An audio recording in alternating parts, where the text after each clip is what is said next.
Good morning. Thank you so much for joining me for another 5 good minutes in the Word.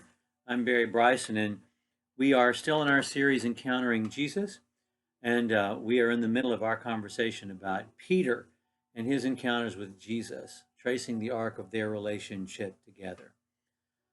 The phrase, "Get behind me, Satan," is one that's made its way into the cultural water supply. It's probably a phrase we're familiar with, perhaps one that we've used. And it's a quote from Jesus. Although when Jesus said it, he wasn't speaking to the devil, not directly, he was speaking to Peter. Our text today is from Matthew chapter 16, and I'm going to begin reading with verse 21. If you'd like to turn there and look at it with me. It's important to notice when this happened. This happened immediately after Peter's confession. Immediately after, in the text, Jesus has reason to call Peter Satan and tell him to get back. So we see on the heels of this most important moment that we talked about the last time we were together, when Jesus said, "Flesh and blood hasn't revealed this to you, but my Father in heaven." Even in that moment, or at least in the next moment, and with the next breath, Peter is saying the wrong thing.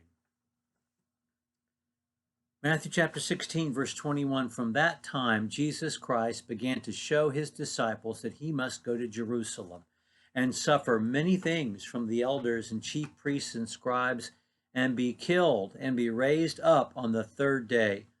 And Peter took him aside and began to rebuke him, saying, "God forbid it, Lord. This shall never happen to you." But he turned and said to Peter, "Get behind me, Satan. You are a stumbling block to me. You are not setting your mind on God's interests, but man's." Then Jesus said to his disciples, "If anyone wishes to come after me, let him deny himself, take up his cross, and follow me. For whoever wishes to save his life shall lose it, but whoever loses his life for my sake shall find it. For what will a man be profited if he gains the whole world and forfeits his soul? Or what will a man give in exchange for his soul?" I want to talk about Jesus calling Peter Satan for just a minute, and then talk about how Peter is his Satan, his personal Satan in that moment. The word Satan doesn't necessarily mean the devil, although it most frequently does in the Bible. The Hebrew word Satan in Old Testament Hebrew meant adversary, the person who's coming up against you, the person who wants to defeat you, the person who wants to beat you. And maybe Jesus is calling him an opponent, an adversary, but maybe Jesus is saying, you are in this moment representing the voice of Satan. This is what the devil wants me to think. This is what the devil wants me to hear. I'm not sure. But I do know what Peter is doing. And it's not because he doesn't believe that Jesus is the Christ, the Son of the living God. He's just said that. And it's not because he doesn't love Jesus with all of his heart, soul, strength, and mind, because we know that's the case. It's because he rejects the notion of the Messiah suffering and sacrificing himself for us. Peter will continue to have a problem with this. Peter will continue to have an issue with Jesus serving him and Jesus sacrificing himself for him, for Peter.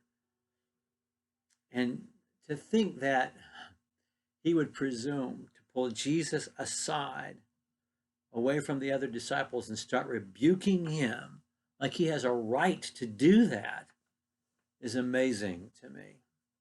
But it isn't because of a lack of faith, and it isn't because of a lack of love, but it is a rejection of God's plan. And therefore, ultimately, it is a lack of faith and a lack of love, because we either accept Jesus on his terms or we do not accept him at all.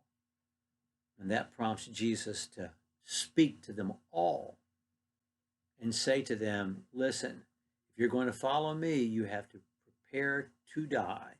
You have to take up your cross. The writer, the minister, and the theologian Dietrich Bonhoeffer wrote famously that when Jesus bids a man, he bids him to come and die. And that's what Jesus says. It's only when we're prepared to give up everything for him that we find everything. And if we're not prepared to give that up, we will lose everything. What would a man give in exchange for his own soul, he asks us. Lesson learned with Peter. Well, not exactly yet, but he's getting there. And hopefully we are too. Thank you for joining me for another 5 good minutes, and we'll talk more about Peter tomorrow.